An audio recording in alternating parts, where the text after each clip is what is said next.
the classic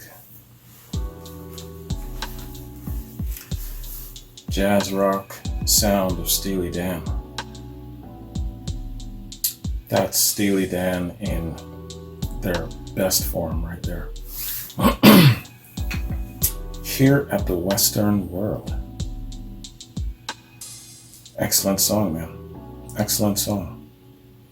Had all the elements that I like about Steely Dan. The great vocals, great storytelling, instrumentation, musicianship, on point. The vocals, I forgot Walter's surname. The vocals that he drops are just excellent, clear and crisp. I really enjoyed the hell out of Artist of the Month when Steely Dan was Artist of the Month. Let me tell you, man, that was the shit. And like I said, I enjoyed it so much that I overlapped into the next month. Yeah, man, they are really excellent. They are, again, one of those artists that you either don't like much at all or you really, really like them. And I'm in that camp where I really, really like them, man. They're fantastic. Let's get a little background on Here at the Western World, man. Not a lot of information at all, just a paragraph. And it's album info, no song info. Here at the Western World appears on Steely Dan's Greatest Hits.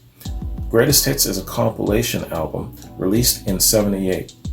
It has sold over 2 million units in the US. The double album includes tracks from the band's first 6 studio albums and includes a previously unreleased song, Here at the Western World, which was recorded during the sessions for the Royal Scam, but not included on that album. Okay. Yeah, and that's all the information we've got about it, man. It's on its greatest hits. Excellent song. Yeah, and too bad that it didn't have room, but at least that they still found a way to get it to us, man. That's an excellent, excellent song. And knowing Steely Dan, that they can turn that into a long ass jam. The song itself is decent, over 5 minutes long. But yeah, in Steely Dan fashion, that they can turn that into an extended jam. And if they are doing it live, I bet you that this song would be twice as long. Absolutely. Very good quad, Charles. Thank you very much. I appreciate the mix of music here. I'll admit to you, brother, you were cutting it very, very close with Magnet and Steel.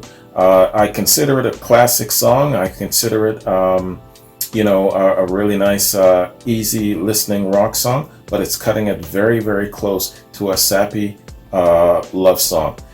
Sorry to hope that doesn't burst your bubble or anything like that. It still gets a pass from me, but I'm just saying that you might actually get a couple of people jump on it and say, hey, what the hell? This is a little bit too light. This is not classic rock. This is so-and-so. So I'm just warning you ahead of time. If you see that, don't get downhearted. Some people just have no respect, no couth. So ignore those people. It is on the fence for me as well, but I think that it's worthy of a pass as being a classic rock song. It is a love song, but I don't consider it to be all that sappy. So there you go. But I'm just giving you a heads up. You will probably see a few people jump on it, just so you know.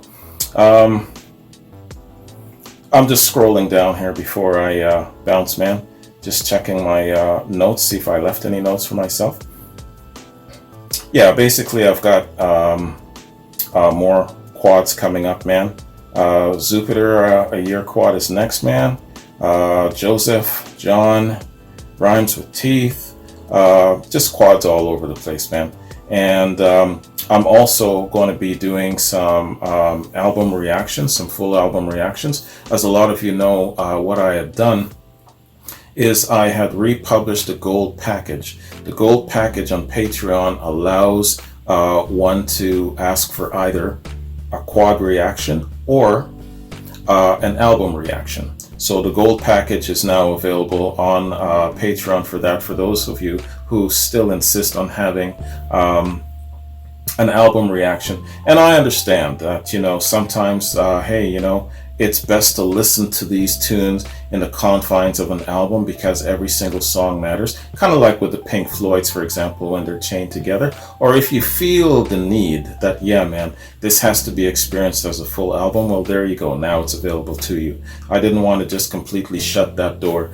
But with the formatting, it won't take too much of my time away. Full album reactions are a little bit longer than complimentary quads, but not that much longer, so it's all right. With complimentary quads, some of them do go long, and depending on what I got to talk about, if I talk too much, or if the tracks are very, very long or whatnot. So it all balances out somewhat close to being the same. The album reactions are a tad longer, but it's not going to take so much of my time away as when I was running the Artist of the Month series. That took so much time.